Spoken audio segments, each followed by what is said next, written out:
Hello, I'm Joe Moran, Archie Lawson's chief pilot in Salt Lake City. I know you are celebrating Archie's retirement, but believe me, nobody is celebrating Archie's retirement more than we in the chief pilot's office.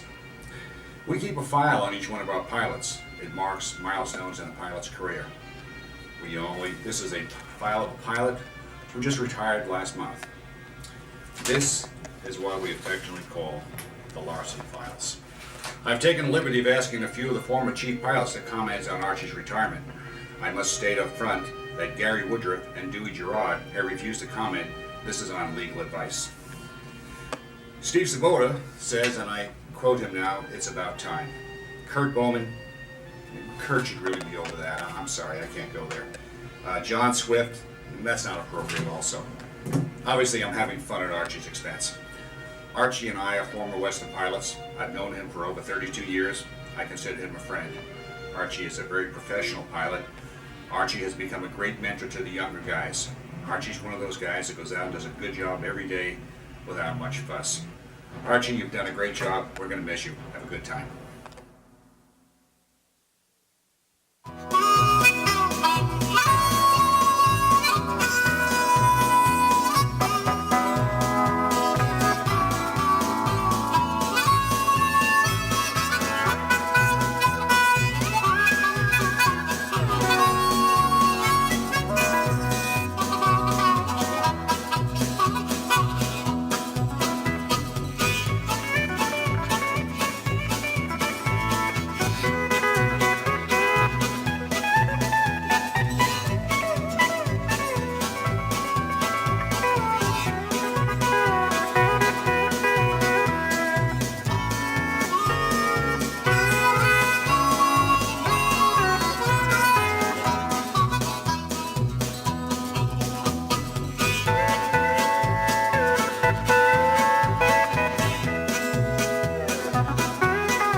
This part you see back in here is all part of our farm. And that crop of trees out there in the distance was our house.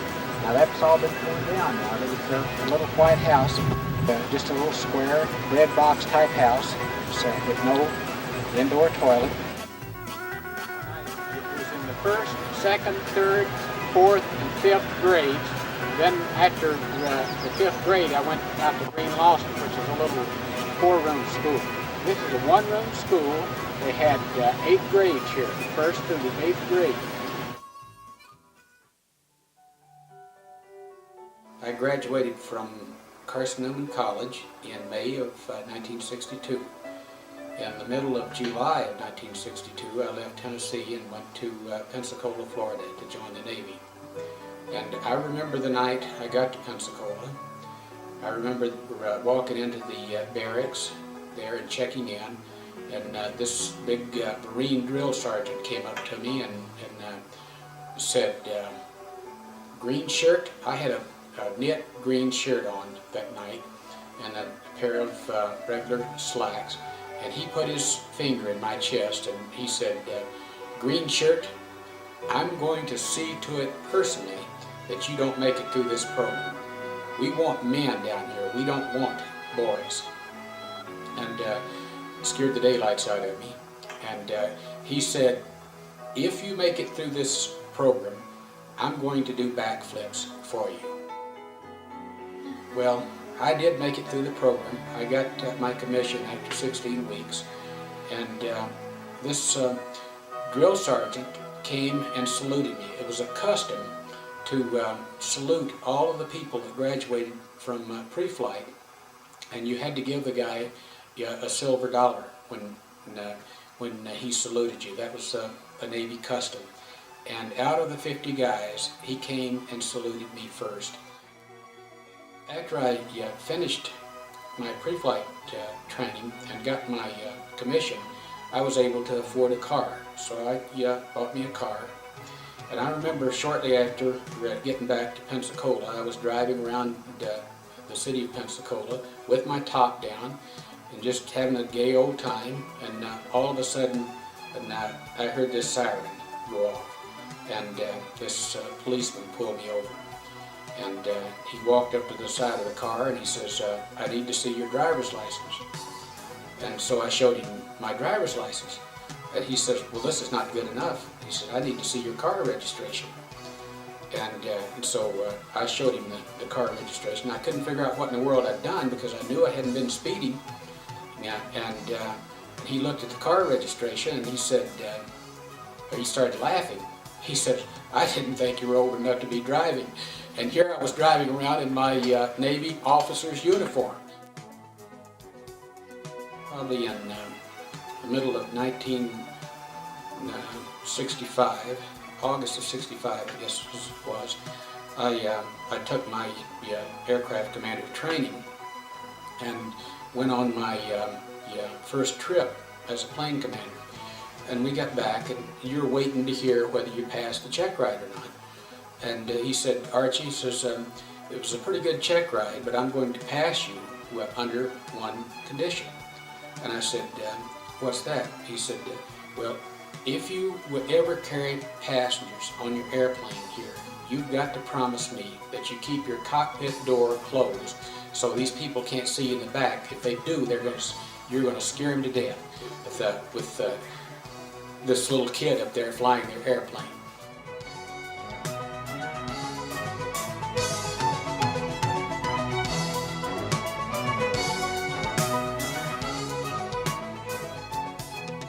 I had 30 missions from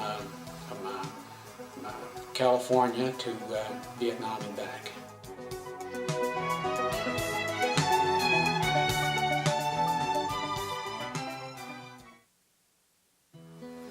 We were at a Sunday school picnic and volleyball barbecue, and I met 3 guys that day. One of them. And I will tell you that barbecued volleyball is terrible. And one of them was Archie. But she doesn't remember that wasn't the first time that I met her. That's true. I met her in the Sunday school class the previous Sunday. And she was one of 3 girls in the Sunday school class that I was going to try to take out. And why did you pick out these 3? Because they were good looking. No, because why?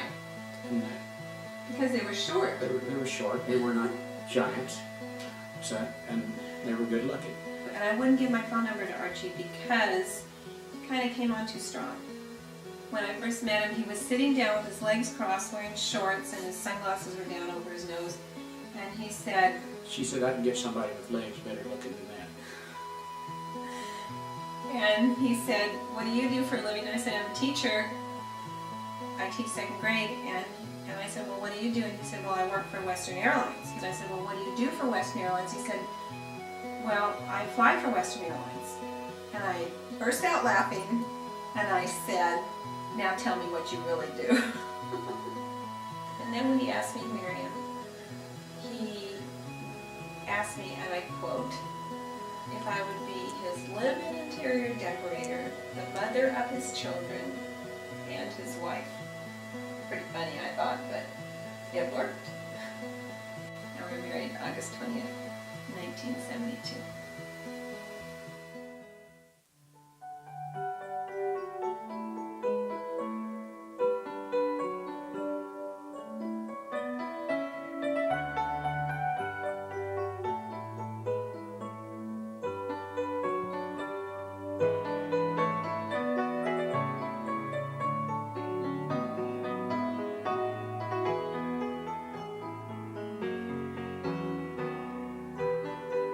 I got out of the Navy in July of 1967. I went to work for Western Airlines in August of 1967.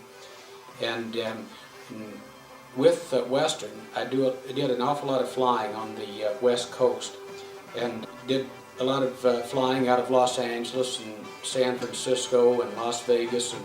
And a lot of your so-called famous people would travel back and forth between some of those cities that we traveled to.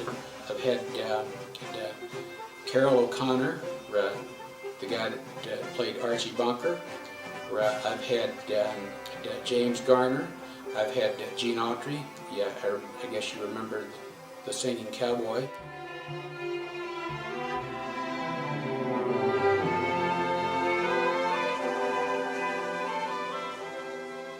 We used to fly Ronald Reagan around California, and on that particular flight, I was the flight engineer.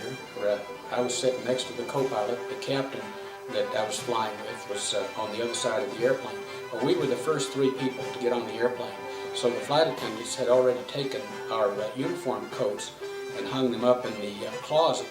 Now, at Western, we didn't have the epaulets on the top of our shoulders, which showed that we were pilots. All we had was a white shirt and a brown tie on. There was nothing that would indicate to anybody else in the first class cabin that we were pilots. So Ronald Reagan and his bodyguard, he was governor of California at the time, sat right behind me in the co-pilot. And we didn't have an opportunity to talk to him until we got to Phoenix. And after we landed in Phoenix, the flight attendant brings our uniform coats back to us and hands it to us.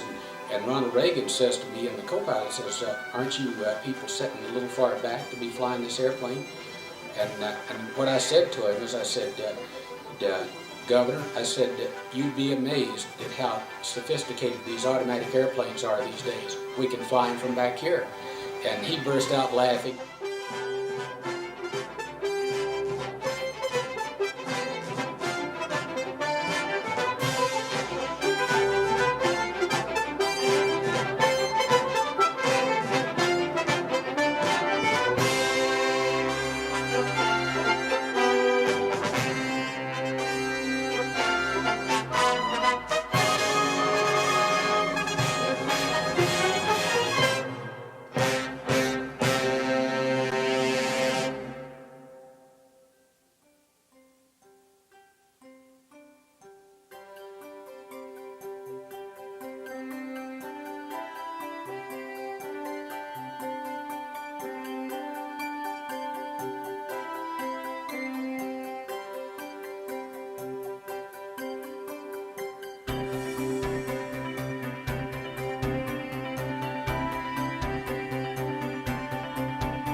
On this particular 4-day trip, we had an opportunity to fly from Atlanta, Georgia to Tampa, Florida. And out over a particular airway that we were going, there was an intersection on that route called Heaven Intersection. And I asked the co-pilot who was flying the airplane at the time, I was doing the talking on the radio, if he would like to go straight to heaven. And he said, sure, let's see if we can go straight to heaven. And you know, it's not one of those things, I wanted to get on the PA system and say to my passengers in the back, how would you people like to go straight to heaven tonight? He says, we're going to take you there.